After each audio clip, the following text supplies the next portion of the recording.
আসসালামু আলাইকুম। আমি আবু নাসির। সবাইকে ফ্রি অনলাইন স্কুলের পক্ষ থেকে শুভেচ্ছা, আন্তরিক শুভেচ্ছা ও অভিনন্দন। আশা করি তোমরা সবাই ভালো আছো, আমিও ভালো আছি। আজকে আমরা যেটা পড়ব একাদশ, দ্বাদশ ও আলিম শ্রেণীর জন্য, যারা আমরা একাদশ শ্রেণীতে, দ্বাদশ শ্রেণীতে ও আলিম শ্রেণীতে পড়ি, শুধু এটা নয়, যারা বিশ্ববিদ্যালয়ে আমরা ভর্তির পরীক্ষায় অংশগ্রহণ করব, তাদের জন্য এই টপিকসটি অনেক গুরুত্বপূর্ণ। আমরা এই ঐকতান কবিতাটি কে লিখেছেন? ঐকতান কবিতাটি বিশ্বকবি রবীন্দ্রনাথ ঠাকুর লিখেছেন। গোটা ওয়ার্ল্ডের যিনি কবি, রবীন্দ্রনাথ ঠাকুর 1861 খ্রিস্টাব্দে জন্মগ্রহণ করেন এবং 1941 সালে বা 1941 খ্রিস্টাব্দে তিনি এহলোক ত্যাগ করেন। রবীন্দ্রনাথ ঠাকুর একজন বিশ্বকবি। তিনি বিশ্বকবি হয়েছেন তার সাহিত্যকর্মের জন্য। তিনি সাহিত্যে শুধু বিশ্বকবি উপাধি পাননি, তিনি সাহিত্যে নোবেলও পেয়েছেন। গোটা বিশ্বের সবচেয়ে বড় পুরস্কার সেটা হচ্ছে নোবেল পুরস্কার। গীতাঞ্জলি কাব্যের জন্য 1913 সালে তিনি নোবেল বিজয়ী কবি হন। একজন এশীয়দের মধ্যে প্রথম নোবেল বিজয়ী কবি। এই গীতাঞ্জলি কাব্যের ইংরেজি নাম হচ্ছে সং অফারিং। তিনি অনেকগুলো কাব্যগ্রন্থ বেশি লিখেছেন, এ কারণে আমরা তাকে মূলত কবি বলি। বাংলা সাহিত্যের যে 5টি শাখা, তিনি বাংলা ছোট গল্পের পথিকৃৎ বা স্রষ্টা। বাংলা ছোট গল্প আমরা তার হাত দিয়েই পেয়েছি, এ কারণে ছোট গল্পের পথিকৃৎ বলি আমরা রবীন্দ্রনাথ ঠাকুরকে। আমরা রবীন্দ্রনাথ ঠাকুর ছোট গল্পকার হলেও ছোট গল্পকার বলি না, কারণ ছোট গল্পের চেয়ে তিনি কাব্যগ্রন্থ বেশি লিখেছেন এবং কি কাব্যগ্রন্থের জন্য তিনি নোবেলও বিজয় বা নোবেলও লাভ করেছেন, যার কারণে আমরা তাকে কবি মূলত বলি। কিন্তু তিনি বাংলাদেশের একজন বা অবিভক্ত বাংলার একজন শ্রেষ্ঠ উপন্যাসিকও, শ্রেষ্ঠ নাট্যকারও, শ্রেষ্ঠ কবিও, শ্রেষ্ঠ একজন প্রাবন্ধিকও। কিন্তু আমরা কবিতার সংখ্যা বা কাব্যের সংখ্যা বেশি হয়, আমরা তাকে কবি বলি এবং তিনি মূলত কবি। তাহলে কাব্যগ্রন্থ কতগুলো? মানসী, সোনারতরী বলেছে, মানসী, সোনারতরী, চিত্রা, খনিকা, বলাকা, পুনশ্চ, জন্মদিনের শেষ লেখা, অন্যতম, শ্রেষ্ঠ, এগুলো কাব্যগ্রন্থ। নাটক বলছি বিসর্জন, অনেকগুলো, চিত্রাঙ্গদা, এবার কথা কাহিনী আছে। তাহলে আমরা স্বদেশকে নিয়ে আমরা অনেকগুলোই তথ্য জানি, এগুলো পড়ে ওগুলো অনেক, আমরা অবশ্যই এগুলো সব জানে রাখবো। আর সব বললে এখানে ক্লাসটাও লম্বায়িত হবে, তাই আমরা সরাসরি কবিতায় যাই। তাহলে ঐকতান, কবিতার নাম কি? কবিতার নাম হচ্ছে ঐকতান। ঐকতান শব্দের অর্থ কি? ঐকতান শব্দের অর্থ সম্মিলিত বাদ্যযন্ত্রের সুর। ঐকতান শব্দের অর্থ কি? ঐকতান শব্দের অর্থ সম্মিলিত বাদ্যযন্ত্রের সুর বা বিভিন্ন বাদ্যযন্ত্রের সুর বা সম্মিলিত বাদ্যযন্ত্রের সুরকে ঐকতান বলি। তাহলে ঐকতান কবিতাটি কোন কাব্যগ্রন্থ থেকে নেওয়া হয়েছে? জন্মদিনের কাব্যগ্রন্থ। তাহলে ঐকতান কবিতাটি কবি কোন কাব্যগ্রন্থ থেকে দিয়েছেন? ঐকতান কবিতাটি আমরা জন্মদিনের কাব্যগ্রন্থ থেকে নিয়েছি। এটি 10 সংখ্যক কবিতা। এটি কবি মৃত্যু অর্থাৎ 1941 সালে কবি মৃত্যুবরণ করেছেন। এই 1941 সালে মাত্র কবি মৃত্যুর 4 মাস আগে, কবি মৃত্যুর 4 মাস আগে এই কবিতাটি লিখেছেন এবং এই কবিতাটি প্রবাসী পত্রিকায় প্রকাশিত হয়। তাহলে ঐকতান কবিতাটি কোন পত্রিকায় প্রকাশিত হয়? প্রবাসী কবিতায় প্রকাশিত হয়। এই কবিতাটি কবির আত্মসমালোচনামূলক কবি। এই ঐকতান কবিতাটি কবির আত্মসমালোচনা কবিতা। কবি যে বিশ্বকবি, এই কবিতাটিতে তিনি অকপটে স্বীকার করে নিয়েছেন, আমি বিশ্বকবি, যে আমি পৃথিবীর কবি। আমি পৃথিবীর কবি মানে কবি বুঝাতে চেয়েছেন আমি বিশ্বকবি, কিন্তু বলতেছে যে আমার অপূর্ণতা কোনগুলো? এই অপূর্ণতার পিছনে সমাজও দায়ী করেছেন। কবি নিজেকে দায়ী করার পাশাপাশি সমাজেরও দায়ী, কারণ এই হিন্দু সমাজে বিভিন্ন যে জাত বিজাত নিয়ে কথা সবার কাছে, আমরা কবিতাটা পড়লে আরো বুঝতে পারবো। এ কারণে আবার তিনি এটাও আছে অন্য জায়গায় যে তিনি বিশ্বকবি হয়েছেন, মহাগ্রন্থ বা মহাকাব্য লিখেননি, যার কারণে এই অকপটে স্বীকার করে নিয়েছেন তার না পারার ব্যর্থতাগুলি। তাহলে পড়া শুরু করে দেই। যে বিপুলা এই পৃথিবীতে কতটুকু জানি। তাহলে বিপুলা এই দেশ আজীবন কি স্ত্রীলিঙ্গ, এ কারণে বিশাল বিশাল না লিখে কবি কি লিখেছেন, কবি লিখেছেন বিপুলা। তাহলে বিপুলা হচ্ছে স্ত্রীবাচক শব্দ। বিপুলা শব্দটিতে দ্বারা কবি পৃথিবী কত বড় বিশাল, এ কারণে বলছে বিশাল এ পৃথিবী বা বিপুলা এ পৃথিবীর কতটুকু জানি। কবি নিজেকেই কি করতেছেন, আত্মসমালোচনা করতেছেন, কতটুকু জানি, দেশে দেশে কত না নগর রাজধানী। তাহলে পৃথিবীতে এখন প্রায় 195টা দেশ, 95টা দেশ আছে, 95টা রাজধানী আছে, 95টা শহর আছে একটা করে ধরলে। তাহলে এ কারণে বলছে দেশে দেশে কত নগর মানে কত শহর কত রাজধানী আছে, সবগুলাই কি আমি জানি, অথচ আমি কি, আমি বিশ্বকবি। বলছে মানুষের কত কীর্তি, তাহলে মানুষের গোড়া কত সৃষ্টি আছে, সেগুলো কি আমি সব দেখেছি। কত না নদী, তাহলে পৃথিবীতে অনেক কি আছে, নদী আছে। তাহলে পৃথিবীতে কত গিরি, কত সিন্ধু মরু, গিরি মানে পর্বত বা পাহাড়। তাহলে কতগুলো পাহাড় আছে, পৃথিবীর সব পাহাড় কি কবি দেখেছেন। বলছে সিন্ধু মানে সাগর, পৃথিবীতে মহাসাগর আমরা জানি 5টা, মহাসাগরের পর সাগর আছে, উপসাগর আছে, সবগুলাই কি তিনি দেখেছেন।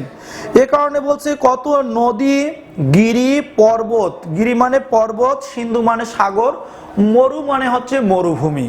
তাহলে পৃথিবী কি কি নিয়ে, পৃথিবী হচ্ছে মরুভূমি নিয়ে, সাগর নিয়ে, পাহাড় নিয়ে, নদী নিয়ে, এগুলা নিয়ে কি হয়, এগুলা নিয়ে পৃথিবীর সৃষ্টি হয়েছে। কত না অজানা জীব, তাহলে পৃথিবীতে কত কিছু জীব আছে, যাদের জীবন আছে চলাফেরা করতে পারে তারা হচ্ছে জীব, আর যাদের জীবন আছে চলাফেরা করতে পারে না তারা হচ্ছে উদ্ভিদ। এ কারণে বলছে কত না অপরিচিত তরু, তরু মানে কি বৃক্ষ বা গাছ। তাহলে উদ্ভিদ মানে কি যাদের জীবন আছে চলাফেরা করতে পারে না তারা হচ্ছে উদ্ভিদ, আর যাদের জীবন আছে চলাফেরা করতে পারে তারা হচ্ছে কি জীব। তাহলে জীব আছে, উদ্ভিদ আছে, যেমন আমরা অনেকগুলো জানি যে নরেল গাছ আছে, কাটতে জানি, আমরা কি এতগুলো দেখছি। কবিও বলতেছে যে আমি কি সব জানি, তা জানি না। এ কারণে বলছে কত না অজানা জীব, কত না অপরিচিত তরু রয়ে গেল অগোচরে। অগোচরে শব্দের অর্থ চোখের আড়ালে, তাহলে বা চোখে দেখি নাই এরকম।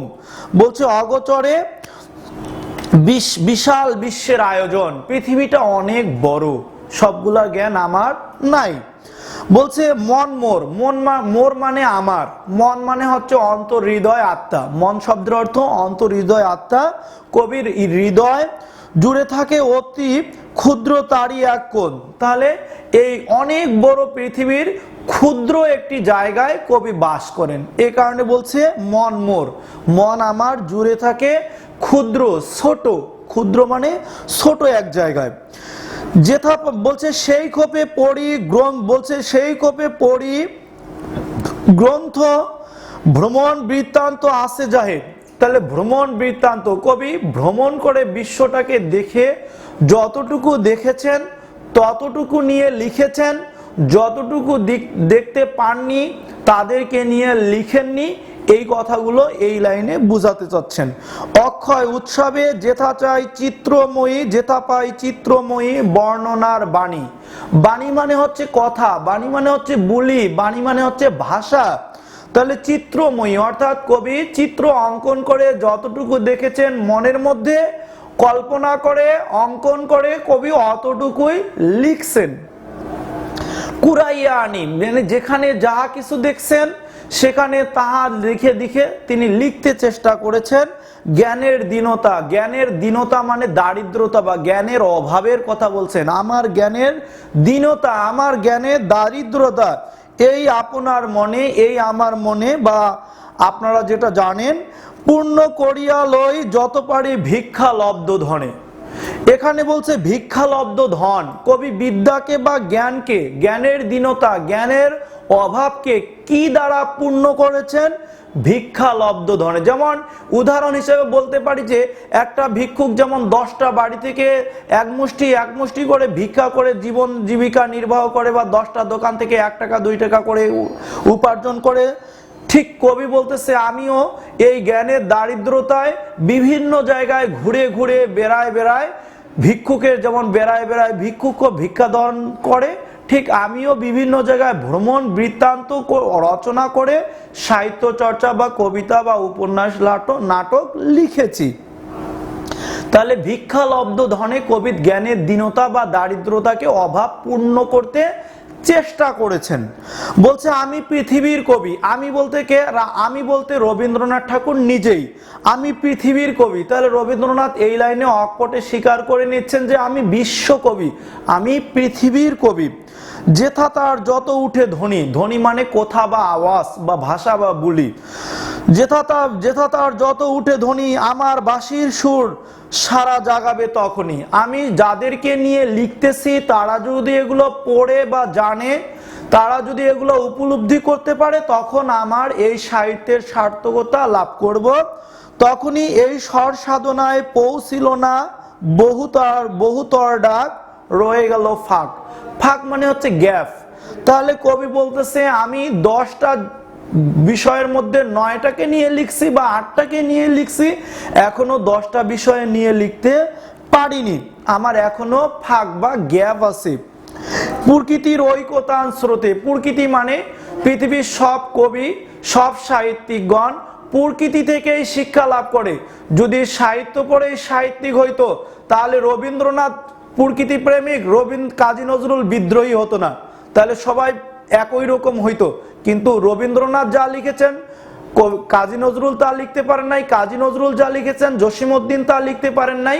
এক একজনের লেখার ধরন ছিল এক রকমের। এ কারণে রবীন্দ্রনাথের বিদ্রোহ বা রবীন্দ্রনাথের প্রকৃত প্রেম জসীমউদ্দিনের সাথে মিল নাই, জসীমউদ্দিনের প্রকৃত প্রেম জীবনানন্দ দাশের সাথে মিল নাই। এ কারণে বলছে যে প্রকৃতির ঐকতান স্রোতে, এই প্রকৃতি থেকেই সবাই শিক্ষা নিয়েছে। নানা কবিন ঢালে গান নানা দিক হতে, তাহলে বিভিন্ন জন সাহিত্যিক বিভিন্নভাবে সাহিত্য রচনা করেছে, আমিও তাদের মতো কি করেছি? সাহিত্য চর্চা বা সাহিত্য রচনা করেছি। তাদের সবার সাথে আছে মোর এই মাত্র যোগ। এই যতগুলো সাহিত্যিক আছে এই জন্মদিনে সবাইকে নিমন্ত্রণ করেছে। কবি তার নিজের জন্মদিন, কবি নজরুলের বিশ্বকবি রবীন্দ্রনাথের জন্ম আমরা জানি 25শে বৈশাখ, তিনি জন্মদিন পালন করতেছেন পহেলা বৈশাখে এবং সকল কবি সাহিত্যিককে নিমন্ত্রণ দিয়ে নিজ বাড়িতে। এ কারণে সবার সাথে আছে মোর এই মাত্র যোগ। যোগ মানে যোগাযোগ। সাঙ্গ পাই বলছে সাঙ্গ পাই সবাকার লাভ করি আনন্দ ভোগ। তাদের সাথে বা সকল সাহিত্যিকের সাথে এই সাহিত্য শেয়ার করে আমি কি করি? আনন্দ পাই, তাদের কাছ থেকে আমি আনন্দ নেই বা আমরা এভাবেই সাহিত্য চর্চা করি। আনন্দ ভোগ পাই নিয়ে সর্বত্র প্রবেশের দ্বার। এই যে কবি না পারার ব্যর্থতার আরেকটি প্রধান কারণ পাইলাম যে পাই নিয়ে সর্বত্রে তার প্রবেশের দ্বার। দ্বার মানে হচ্ছে দরজা। হিন্দু ধর্মে কি আছে? এই ব্রাহ্মণ বৈষ্ণব ক্ষুদ্র শূদ্র এগুলা নিয়ে কি আছে? ধর্ম ভেদাভেদ আছে। এ কারণে বলছে প্রবেশের দ্বার বাধা হয়ে আছে মোর বেড়াগুলি জীবনযাত্রার। এই জীবনযাত্রা, এই লাইনটি মোস্ট ইম্পর্টেন্ট। জীবনযাত্রা মানে কি? জীবনযাত্রা মানে হচ্ছে সামাজিক সীমাবদ্ধতা। জীবনযাত্রা শব্দের অর্থ এখানে সামাজিক সীমাবদ্ধতার কারণে কবি সবাইকে নিয়ে লিখতে পারেননি। তিনি একজন জমিদার ছিলেন, তিনি জমিদার হওয়ার কারণে একদম নিচু জাতি বা ছোট জাতির সাথে একেবারেই মিশাটা তার পক্ষে সম্ভব ছিল না। এ কারণে বলছে সামাজিক সীমাবদ্ধতা বা জীবনযাত্রায় বেড়া মানে বাধা বা ওয়াল প্রাচীর ইত্যাদি হয়ে আছে। চাষি খেতে চালাইছে হাল। তিনি জমিদার, তিনি চাষি, কোনোদিন চাষ করেননি। তাহলে রবীন্দ্রনাথ কি করেনি? কোনোদিন চাষ করেননি। চাষি কারা? যারা চাষাবাদের সাথে জড়িত তাদেরকে আমরা কি বলি? চাষি বলি। তাঁতি বসে তাঁত বনে, তাহলে তাঁতি কারা? যারা কাপড় তৈরি করে তাকে আমরা কি বলি? তাঁতি বলি। রবীন্দ্রনাথ একজন জমিদার, তিনি জমিদারি দেখাশোনা করেছেন, তিনি কাপড় তৈরি করতে পারেননি। তারপর বলছে জেলে ফেলে জাল, তাহলে যারা মাছ ধরে তাদেরকে আমরা এক কথায় কি বলি? জেলে বলি। তাহলে রবীন্দ্রনাথ কোনোদিন জেলে মাছ ধরেননি, অথচ তিনি কি করেছেন? মাছ খেয়েছেন। এ কারণে বলছে এগুলো আমার জীবনের বেড়া, এগুলো হচ্ছে জীবনযাত্রার আমার বেড়া, মানে বাধা। তাহলে এই যে কয় শ্রেণীর পেশা শ্রেণীর আলোচনা করেছেন? তিন শ্রেণীর পেশা শ্রেণীর লোক। তাহলে কি? জেলে, তাঁতি, চাষি। তাহলে রমান সংখ্যা দিয়ে বহুপদী প্রশ্ন 1 ও 2, 1 ও 3, 2 ও 3, 1, 2, 3, যে ঐকতান কবিতায় কয় শ্রেণী, কয় পেশা শ্রেণীর লোকের জীবন বর্ণনা করেছেন? 3 শ্রেণী। কে? তাঁতি, জেলে, চাষি। বলছে বহুদূর প্রসারিত এদের বিচিত্র কর্মভার। তাহলে কর্ম মানে পেশা, তাহলে মানুষের কর্ম নানা জনের নানা মতো, তারই পরে ভর দিয়ে চলিছে সমস্ত সংসার। তাহলে সংসার শব্দের অর্থ পৃথিবী। তাহলে পৃথিবী চাষার হাত দিয়ে বা চাষির হাত দিয়ে, শ্রমের হাত দিয়ে এই পৃথিবী গড়ে। তাহলে এই পৃথিবীকে কারা গড়ে তুলেছে? চাষিরা, তাঁতিরা, জেলেরা। অতি ক্ষুদ্র অংশে তার সম্মানের চির নির্বাসন। তাহলে সম্মানের চির নির্বাসন বলছে এগুলা থেকে আমি অনেক দূরে।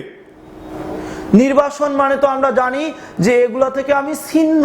তাহলে চির নির্বাসনে সমাজের উচ্চ মঞ্চে বসি। তাহলে আমি কোথায় আছি? আমি সমাজের উচ্চ মঞ্চে বসে আছি। উচ্চ মঞ্চ কেন? আমি মঞ্চে বসি, আমি জমিদার, আমি সবার সাথে হাত মিলাইতে পারি না, সবার খোঁজ খবর আমি নিতে পারি না। কেন পারি না? আমি নিজে একজন জমিদার। আমি সংকীর্ণ বাতায়ন মানে ক্ষুদ্র জানালা দিয়ে যেমন আমি পৃথিবীটাকে যতটুকু দেখি আমি ওভাবে দেখতে পারি। কেন? আমি মঞ্চে বসি, জনতার মঞ্চে আমি বসতে পারি না। জনতা যেখানে মাঠে বসে আমার কথা শুনে, আমি তাদের মতো মাঠে বসে আমার বসার সুযোগ নাই। কেন? আমি একজন জমিদার। এ কারণে বলছে সমাজের উচ্চ মঞ্চে বসি। তাহলে আমার স্থান হচ্ছে সমাজের উচ্চ মঞ্চে, আর সংকীর্ণ বাতায়ন এই জায়গাটা থেকে নিচে আমি বা মাঠে বা ফিল্ডে আমি কাজ করতে পারি না। মাঝে মাঝে গেছি আমি ওপারার প্রাঙ্গণের ধারে। মোস্ট ইম্পর্টেন্ট তথ্য, মাঝে মাঝে গিয়েছে প্রতিবেশীর খোঁজ খবর বা দেশবাসীর বা জনতার খোঁজ খবর। কেন? তিনি জমিদার। মাঝে মাঝে গেছি আমি ওপারার প্রাঙ্গণের ধারে, ভিতরে প্রবেশ করি সে শক্তি ছিল না একেবারে। কবির গ্রামে গঞ্জে সবার বাড়ি বাড়ি বেরানোর সম্ভব ছিল না। কেন? তিনি একজন জমিদার। যেমন আমাদের বাংলাদেশের সরকার, জননেত্রী শেখ হাসিনা আমাদের দিনাজপুর জেলায় আসতে পারেন, প্রতিটা থানায় তার ঘোরার কোনো সময় নাই। কারণ বাংলাদেশে যতগুলো থানা, যতগুলো উপজেলা আছে, আমরা জানি জেলা 64টা, উপজেলা 500টা, বা থানা কতগুলো? 600টা। এতগুলো কি প্রধানমন্ত্রী, আবার ইউনিয়ন পরিষদ, সবগুলোই কি একজন প্রধানমন্ত্রীর দেখা সম্ভব? কখনোই না। কিন্তু তিনি জেলাগুলো কমপক্ষে বছরে বা 3-4 বছরে একবার আসে, খোঁজ নেন, কিন্তু সবার বাড়ি বাড়ি কখনোই সম্ভব না। এ কারণে জমিদার রবীন্দ্রনাথ ঠাকুর বিশ্বকবি বলতেছেন যে মাঝে মাঝে গেছি আমি ওপারা, আমি বলতে কবি নিজেই, ওপারার প্রাঙ্গণের ধারে ভিতরে প্রবেশ করি সে শক্তি ছিল না একেবারে। জীবনে জীবন যোগ করা। তাহলে একজন মানুষের সাথে যদি আরেকজনের মানুষের যোগাযোগ না থাকে, জীবনের সাথে জীবন, অর্থাৎ একজন মানুষের সাথে আরেকজন মানুষের যদি যোগাযোগ করা না থাকে, না হলে কৃত্রিম পণ্য ব্যর্থ হয় গানের পসরা। তাহলে কৃত্রিম হয়ে যায়, এটা প্রকৃতি আর থাকে না, এটা ন্যাচারাল আর থাকে না, এটা ব্যর্থ হয়ে যায়, এটা প্রাকৃতিক আর থাকে না। তাই আমি মেনে নেই নিন্দা কথা। এই যে আত্মসমালোচনার সর্বোচ্চ স্বীকারোক্তি, যে আমি আমার নিন্দা মেনে নেই, আমি আমার ব্যর্থতা মেনে নিয়েছি, আমার সুরের অপূর্ণতা, আমি সবাইকে নিয়ে এখনো লিখতে পারি নাই, অথচ আমি একজন বিশ্বকবি, আমার এটা অপূর্ণতা। আমি আমার কবিতা বলছে, আমার কবিতা, আমার বলতে কবিতার নিজের কথা বলতেছেন, নিজের কর্মফলের কথা বলতেছেন, জানি আমি।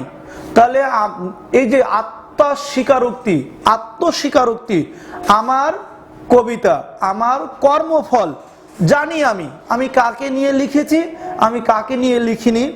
গেলেও বিচিত্র পথে হয়নি সর্বত্রগামী। অর্থাৎ আমরা যদি বলি 10টা রাস্তার মধ্যে 7-8টা রাস্তায় তিনি চলেছেন, এখনো তিনি 2-1টি বাকি রেখেছেন। এই কারণে বলছে গেলেও বিচিত্র পথে হয়নি সর্বত্রগামী, আমি সবাইকে নিয়ে সবারকে নিয়ে সাহিত্য রচনা করতে পারি নাই। কৃষাণের জীবনে শরিক যে জন, তাহলে যারা কৃষককে নিয়ে লেখে, কৃষাণ মানে কি, যারা কৃষক, যারা নিচু শ্রেণীর লোকদের নিয়ে লেখে।